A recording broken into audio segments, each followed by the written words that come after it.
বাংলাদেশে যেভাবে কোটা ব্যবস্থার পরিবর্তন হয়েছে, 2018 সালে কোটা বাতিলের পরিপত্র জারি আগ পর্যন্ত সরকারি চাকরিতে মুক্তিযোদ্ধা, জেলা, নারী, ক্ষুদ্র নৃগোষ্ঠী এবং প্রতিবন্ধী এই 5 ক্যাটেগরিতে মোট 5-6% কোটা ছিল।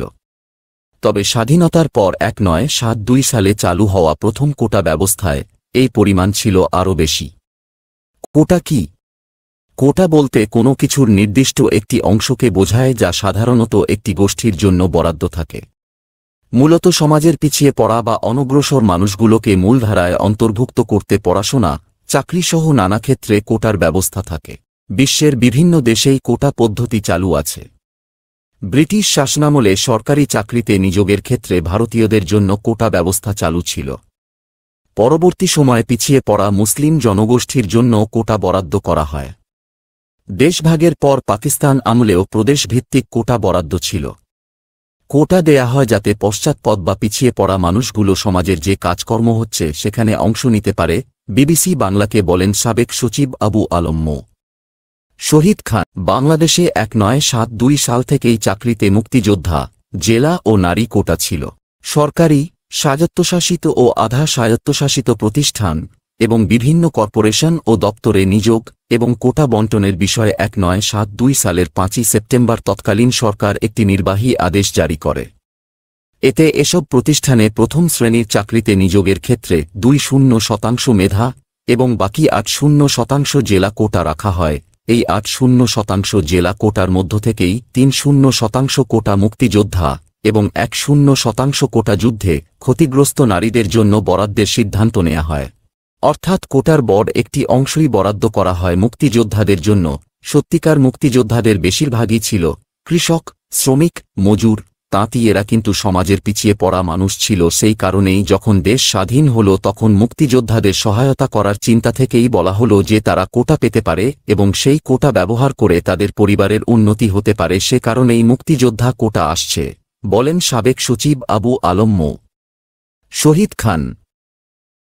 এর 4 বছর পর অর্থাৎ 1976 সালে প্রথমবারের মতো কোটা বণ্টনে পরিবর্তন আনা হয়।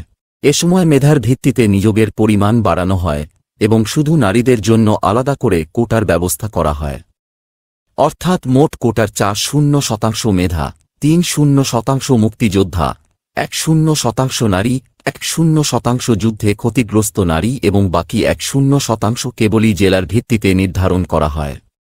ক্ষুদ্র নৃগোষ্ঠীর মানুষদের কোটায় অন্তর্ভুক্ত করে এবং মেধার ভিত্তিতে নিয়োগের পরিমাণ আরও বাড়িয়ে 1985 সালে কোটা পদ্ধতির সংশোধন আনে তৎকালীন সংস্থাপন, বর্তমান জনপ্রশাসন মন্ত্রণালয়। এতে বলা হয় 1 ও 2 যে শ্রেণীর পদসমূহের জন্য মেধাভিত্তিক কোটা হইবে 4-5% এবং জেলাভিত্তিক কোটা হইবে 5-5%। এই জেলাভিত্তিক কোটার মধ্য হইতে মুক্তিযোদ্ধাদের 30% মহিলাদের 10% এবং উপজাতীয়দের জন্য 5% পদ সমন্বয় করিতে হইবে। 1990 সালে নন-গেজেটেড পদগুলোর নিয়োগে কোটা পদ্ধতিতে আংশিক পরিবর্তন আনা হলেও প্রথম ও দ্বিতীয় শ্রেণীর চাকরিতে তা অপরিবর্তিত থাকে। কোটায় মুক্তিযোদ্ধার সন্তান ও নাতি-নাতনী। সরকারি চাকরিতে মুক্তিযোদ্ধার সন্তানদের অন্তর্ভুক্ত করা হয় 1997 সালে। 1985 সালের কোটা বণ্টন অপরিবর্তিত রেখে কেবল 30% মুক্তিযোদ্ধা কোটায় উপযুক্ত মুক্তিযোদ্ধা প্রার্থী পাওয়া না গেলে মুক্তিযোদ্ধা শহীদ মুক্তিযোদ্ধাদের পুত্রকন্যা জন্য তা বরাদ্দের আদেশ জারি করা হয়। এর কিছুদিন পর মুক্তিযোদ্ধার সন্তানরা কোটার পরিমাণ অনুযায়ী চাকরিতে নিয়োগ পাচ্ছেন না মর্মেও বেশ কয়েকটি প্রজ্ঞাপন জারি করা হয়। এ সময় নির্দেশনা না মানলে সংশ্লিষ্ট নিয়োগকারী কর্মকর্তার বিরুদ্ধে ব্যবস্থা গ্রহণ করা হবে বলে প্রজ্ঞাপনে উল্লেখ করা হয়। তবে 2002 সালে বিএনপি নেতৃত্বাধীন 4 দলীয় জোট সরকারের সময় আরেকটি পরিপত্র জারি করে মুক্তিযোদ্ধাদের জন্য বরাদ্দ কোটা বণ্টনের বিষয়ে আগের জারি করা পরিপত্রগুলো বাতিল করা হয়।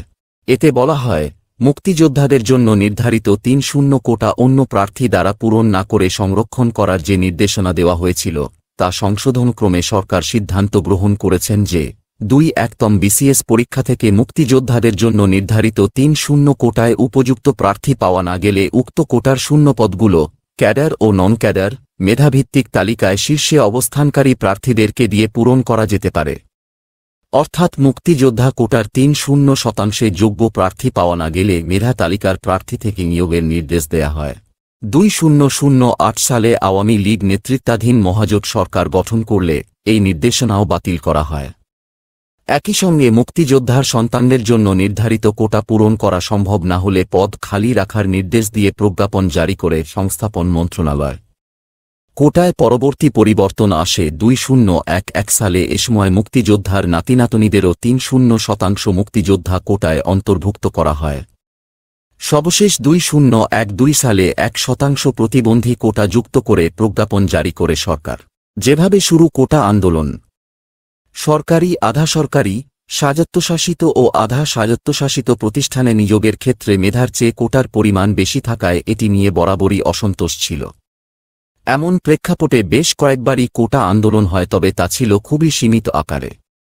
কোটা আন্দোলন প্রথমবারের মতো বড় আকারে রূপ নেয় ২০১৮ সালে। ওই বছরের জানুয়ারি মাসের শেষের দিকে সরকারি চাকরিতে কোটা প্রথা বাতিল এবং এর পুনর্মূল্যায়ন চেয়ে হাইকোর্টে রিট দায়ের করেন ঢাকা বিশ্ববিদ্যালয়ের এক ছাত্র ও ২ সাংবাদিক। এতে কোটা পদ্ধতিকে সংবিধানের সঙ্গে সাংঘর্ষিক বলেও উল্লেখ করা হয়। কিন্তু মার্চ মাসে এসে ওই রিটটি খারিজ করে দেন সর্বোচ্চ আদালত। এদিকে আদালতে রিট করার পরপরই ফেব্রুয়ারি মাসে সামাজিক মাধ্যম ফেসবুকে কোটা সংস্কার চাই নামে একটি পেজ খোলা হয় এবং শাহবাগকে কেন্দ্র করে পেজটি থেকে মানবন্ধনসহ নানা কর্মসূচির ঘোষণা দেয়া শুরু হয়।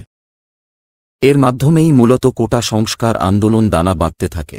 এ সময় কোটা সংস্কারের উদ্দেশ্যে বাংলাদেশ ছাত্র অধিকার সংরক্ষণ পরিষদ নামে একটি প্ল্যাটফর্মও গঠন করা হয়। রিট খারিজ হবার পর কোটা পদ্ধতিতে কোনো পরিবর্তন করা হবে না মর্মে আদেশ জারি করা হয়, তবে কোটা কার্যকর করার ক্ষেত্রে কিছুটা শিথিলতা আনে সরকার। জনপ্রশাসন থেকে জারি করা ওই আদেশে বলা হয়, সব ধরনের সরাসরি নিয়োগের ক্ষেত্রে কোটায় যোগ্য প্রার্থী পাওয়া না গেলে মেধা তালিকার শীর্ষে অবস্থানকারী প্রার্থীদের দিয়ে সেসব পদ পূরণ করা হবে। অর্থাৎ আগের একটি আদেশের মাধ্যমে যেখানে মুক্তিযোদ্ধা কোটা পূরণ না হলে কোটা খালি রাখার কথা বলা হয়েছিল, সেই সিদ্ধান্ত থেকে সরে আসে সরকার এবং মেধা তালিকা থেকে নিয়োগের কথা জানায়। তবে দাবি আদায়ে অনড় থাকে শিক্ষার্থীরা। এ সময় আন্দোলনকারীদের কর্মসূচিতে টিয়ার গ্যাস ও ফাঁকা গুলি চালানো সহ কয়েকজনকে আটক করে আইন শৃঙ্খলা রক্ষাকারী বাহিনী। ওই বছর এপ্রিলে এই আন্দোলন সর্বব্যাপী রূপ লাভ করে শাহবাগ থেকে ডাকা আন্দোলনে অংশ নিয়ে সারা দেশেই ক্লাস পরীক্ষা বর্জন শুরু করে শিক্ষার্থীরা। টানা আন্দোলন কর্মসূচির মুখে ১ এপ্রিল সংসদে দাঁড়িয়ে সব ধরনের কোটা বাতিলের ঘোষণা দেন প্রধানমন্ত্রী শেখ হাসিনা। তবে এ বিষয়ে প্রজ্ঞাপন জারি করা হয় আরও পরে, অক্টোবর মাসে। এ সময় নবম থেকে ১-৩তম গ্রেড পর্যন্ত অর্থাৎ প্রথম ও দ্বিতীয় শ্রেণীর সরকারি চাকরিতে নিয়োগের ক্ষেত্রে কোটা বাতিল করে প্রজ্ঞাপন জারি করে সরকার। ১-৪তম থেকে ২-০তম অর্থাৎ তৃতীয় ও চতুর্থ শ্রেণীর পদগুলোতে কোটায় প্রার্থী পাওয়া না গেলে মেধা থেকেই নিয়োগের কথাও জানানো হয়। তবে প্রধানমন্ত্রীর কোটা বাতিলের ঘোষণার পর থেকে পরিপত্র জারি করা পর্যন্ত সময়ের মধ্যে আন্দোলনের সমন্বয়কারীদের ওপর হামলা ও গ্রেপ্তারের বেশ কিছু ঘটনা গণমাধ্যমে আসে। এদিকে কোটা বাতিলের সিদ্ধান্তকে চ্যালেঞ্জ করে ২০২১ সালে কয়েকজন মুক্তিযোদ্ধার সন্তান হাইকোর্টে রিট দায়ের করেন। গত ৫ই জুন তাদের পক্ষে রায় আসে, অর্থাৎ আগের মতো কোটা বহাল হবে বলে জানান আদালত। এদিকে হাইকোর্টের ওই রায় স্থগিত চেয়ে রাষ্ট্রপক্ষ আপিল বিভাগে আবেদন করে সেই আবেদন গত ৪ জুলাই শুনানির জন্য আসলে রাষ্ট্রপক্ষকে লিভ টু আপিল করতে নির্দেশ দেয় সর্বোচ্চ আদালত। এরই মধ্যে ১ জুলাই থেকে কোটা বাতিলে আন্দোলনে নামে শিক্ষার্থীরা। বৈষম্যবিরোধী ছাত্র আন্দোলনের ব্যানারে এই আন্দোলন চালিয়ে যাচ্ছে শিক্ষার্থীরা। কোটা নিয়ে যা বলছেন বিশ্লেষকরা। ১৯৭২ সালে কোটা ব্যবস্থা চালুর পর থেকেই মুক্তিযোদ্ধাদের জন্য ৩-০% কোটা ছিল। পরবর্তী সময়ে একই কোটায় মুক্তিযোদ্ধাদের সন্তান ও নাতিনাতনীদের জন্য সেই কোটা বরাদ্দ করা হয়। ২০১৮ সালের কোটা আন্দোলনে সবচেয়ে বেশি আলোচনায় ছিল মুক্তিযোদ্ধা কোটার পরিমাণ। এবারের আন্দোলনেও বারবারই উঠে এসেছে মুক্তিযোদ্ধা কোটার বিষয়টি। কোটার উদ্দেশ্য হচ্ছে লেভেল প্লেইং ফিল্ড বা সমতল ক্ষেত্র তৈরির চেষ্টা করা। মুক্তিযোদ্ধার সন্তানরা অসম আছে কি না এটা একটা বিষয়, বলেন সাবেক সচিব ও অর্থনীতিবিদ মোহাম্মদ ফাউজুল কবির খান। এছাড়াও প্রতিবন্ধী বাদে অন্য কারো জন্য প্রয়োজন আছে কি না এমন প্রশ্ন তোলেন তিনি। এ সময় কোটার বিষয়ে সিদ্ধান্ত নেবার ক্ষেত্রে নির্বাহী ক্ষমতার প্রসঙ্গও টানেন মি খান। তিনি বলেন, এটা কি সরকারের নির্বাহী ক্ষমতার বিষয় না আদালতের বিষয়? ব্যক্তির অধিকার যদি ক্ষুণ্ণ হয় কিংবা সংবিধানের ব্যত্যয় ঘটলে সেটা আদালতের বিষয়, কিন্তু এক্ষেত্রে তেমনটা হয়েছে বলে মনে হয় না। আগে তো নির্বাহী আদেশেই কোটা দেয়া হয়েছিল, আর নির্বাহী আদেশেই তা তুলে নেওয়া হয়েছে। মোটা দাগে কোটা ব্যবস্থাকে সরলভাবে দেখার সুযোগ নেই বলেই মতো বিশ্লেষকদের। যেই পিছিয়ে পড়া মানুষদের জন্য কোটা রাখা হচ্ছে তা কিভাবে ব্যবহার হচ্ছে এবং কতটা কাজে লাগছে সে বিষয়টাতেও নজর দেয়া প্রয়োজন বলে মনে করেন সাবেক সচিব আবু আলম মো. শহীদ খান। কোটা একটা পরিবার কয়বার ব্যবহার করতে পারবে? পশ্চাৎপদ কোনো পরিবারের একজন একবার চাকরি পেয়ে গেলে সে আর পশ্চাৎপদ থাকছে না। এছাড়াও পশ্চাৎপদতার আয়ের সিলিং থাকতে হবে। সব মিলিয়ে কোটা থাকবে, কিন্তু কিভাবে পরিচালিত হবে ওটা নিয়ে অনেক ভাবনার বিষয় আছে বলেন তিনি।